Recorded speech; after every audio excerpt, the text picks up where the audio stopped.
In the bustling heart of a city that never slept, amidst the noise and chaos, there existed a quiet sanctuary, a small, forgotten library tucked away on a narrow side street. This library, known only to a few, was a place of mysteries, where the past whispered through ancient tomes and the secrets of history lay waiting to be discovered. Among the shelves lined with dust-covered books, there was one that stood out, not for its ornate cover or gilded edges, but for its plain, unassuming appearance.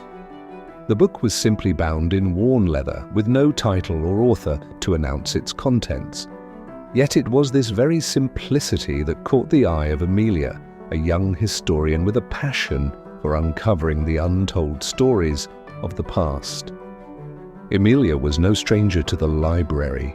She had spent countless hours lost in its depths, poring over manuscripts and old records, searching for the pieces of history that had been forgotten or ignored.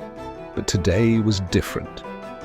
Today, as she wandered the aisles, her fingers lightly brushing against the spines of books, she felt a strange pull towards the back of the library, where the oldest volumes were kept. It was there, nestled between two larger books, that she found it. The Chronicle of Lost Wisdom. Curious, Emilia gently pulled the book from the shelf and opened it. As she did, the air around her seemed to change, becoming thick with anticipation. The pages of the book, yellowed with age, began to glow softly, revealing words that had long been hidden from the world.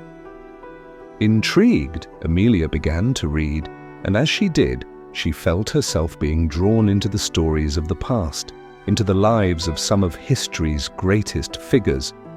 But these were not the stories she had read in textbooks or heard in lectures.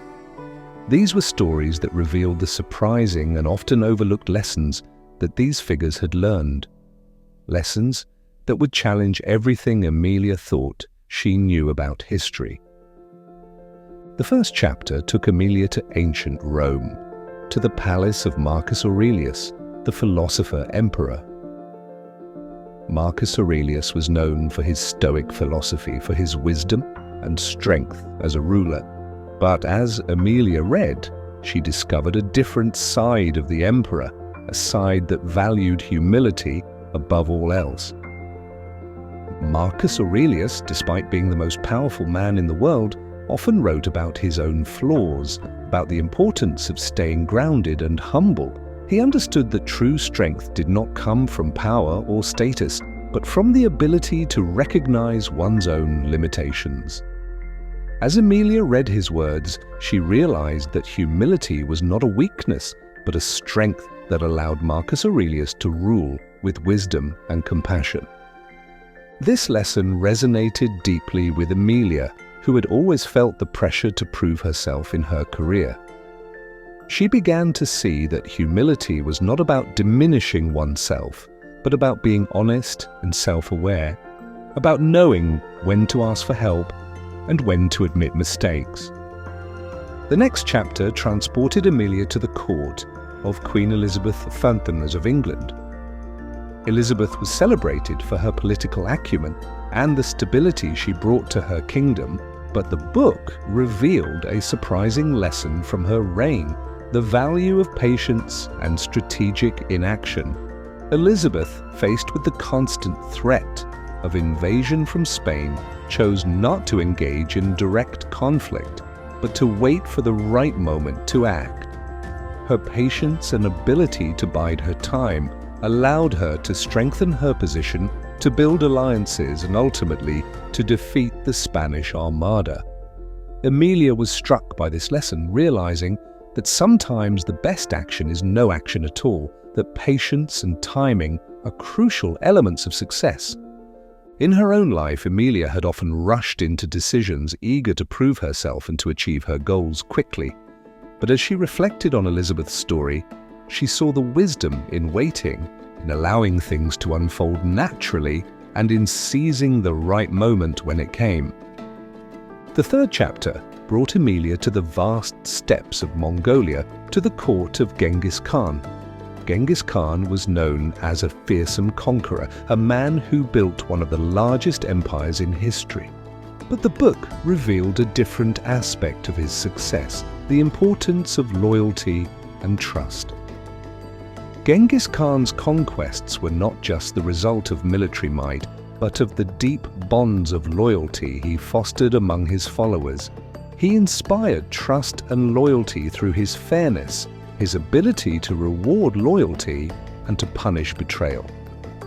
Emilia realized that Genghis Khan's true strength lay not in his ability to conquer lands, but in his ability to build and maintain a loyal and united following. This lesson was a revelation to Emilia, who had always valued independence and self-reliance. She began to see that true success was not achieved alone, but through the relationships and alliances one builds, through the trust and loyalty one inspires in others. The next chapter took Emilia to the workshop of Leonardo da Vinci, the Renaissance man whose curiosity and thirst for knowledge knew no bounds. Leonardo was known for his inventions, his art, and his scientific discoveries, but the book revealed a surprising lesson from his life: the power of curiosity and lifelong learning. Leonardo's genius was not just the result of natural talent, but of his insatiable curiosity and his relentless pursuit of knowledge. He never stopped learning, never stopped asking questions, and never stopped exploring the world around him. Emilia was inspired by this lesson, realizing that true growth and success come from a lifelong commitment to learning and to staying curious about the world. In her own life, Emilia had often focused on mastering specific skills, on becoming an expert in her field. But as she read about Leonardo's life, she saw the value in staying open to new ideas, in exploring new interests, and in never losing the sense of wonder that drives innovation and creativity. The final chapter transported Emilia to the Underground Railroad, where she met Harriet Tubman, the woman who led hundreds of slaves to freedom. Harriet was known for her courage and her unwavering commitment to justice, but the book revealed a surprising lesson from her life: the strength of conviction. Harriet's courage was not just about physical bravery, but about her deep conviction in the righteousness of her cause. She was willing to risk everything, her life, her freedom, and her safety, to stand up for what she believed in. Emilia was deeply moved by this lesson, realizing that true courage comes from a strong sense of conviction, from a deep belief in the rightness of one's cause. As Emilia reflected on Harriet's story, she saw that she had often hesitated to stand up for what she believed in, afraid of the consequences.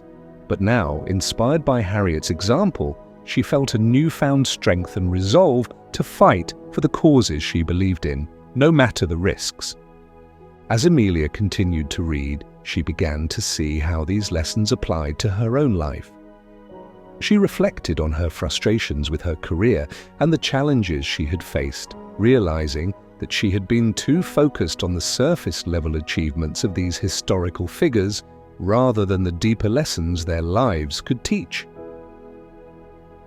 She saw that she had been impatient, overly critical of herself, and hesitant to trust others, flaws that had held her back from reaching her full potential. But just as Emilia was beginning to make these connections, the book abruptly closed itself, refusing to open again. Confused and desperate to continue her journey, Emilia returned to the library where she found the book, hoping to find answers. There, she met an enigmatic librarian who seemed to know more about the book than he let on. The librarian explained that the Chronicle of Lost Wisdom is not just a book. It is a guide, a mentor that reveals its secrets only to those who are ready to learn them. He told Emilia that she had reached a critical point in her journey where she must now apply the lessons she had learned to her own life before she can continue. Armed with the knowledge she has gained, Emilia set out to transform her life.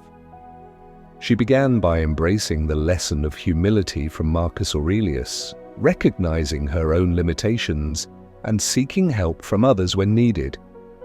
She practiced patience, taking a step back from her relentless pursuit of success and allowing herself to wait for the right opportunities to present themselves. Emilia also began to build stronger relationships with her colleagues and friends, inspired by the loyalty and trust that Genghis Khan valued so highly. She became more curious and open-minded, following the example of Leonardo da Vinci, and she found the courage to stand up for what she believed in, just as Harriet Tubman did. As Emilia applied these lessons, she began to see changes in her life. Her career flourished as she became more strategic and thoughtful in her decisions. Her relationships deepened, and she felt a newfound sense of fulfillment and purpose. But the greatest change was within herself. She felt more confident, more resilient, and more at peace with who she was. With her life transformed, Emilia returned to the library one final time. The librarian, seeing the change in her, handed her the book once more. This time, when Emilia opened it, she found a new chapter, one that had not been there before.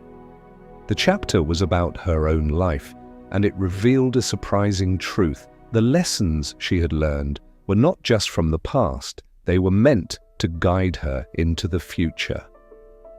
The book explained that history is not just a series of events, but a tapestry of wisdom that each generation must rediscover for itself. The lessons from the lives of great figures are timeless, but they must be interpreted and applied in the context of one's own life. The true power of history lies not in the stories themselves, but in the way they inspire us to live our own lives with purpose and meaning. As Emilia closed the book for the last time, she realized that she was now a part of the chronicle, a living testament to the wisdom of the ages. She understood that her journey was far from over, but that she now had the tools and the knowledge to navigate whatever challenges lay ahead. Emilia's story became a testament to the enduring power of historical wisdom. She went on to write her own book, sharing the lessons she had learned and encouraging others to seek out the hidden truths of history for themselves. Her book became a bestseller, inspiring a new generation of readers to look beyond the surface of historical events and to discover the profound life lessons that lie beneath. In the end, Emilia's journey taught us that the wisdom of the past is always relevant, but it is up to us to uncover it, interpret it, and apply it to our own lives. The lessons of history's greatest figures are not relics of a bygone era. They are living, breathing truths that can guide us on our own paths to greatness.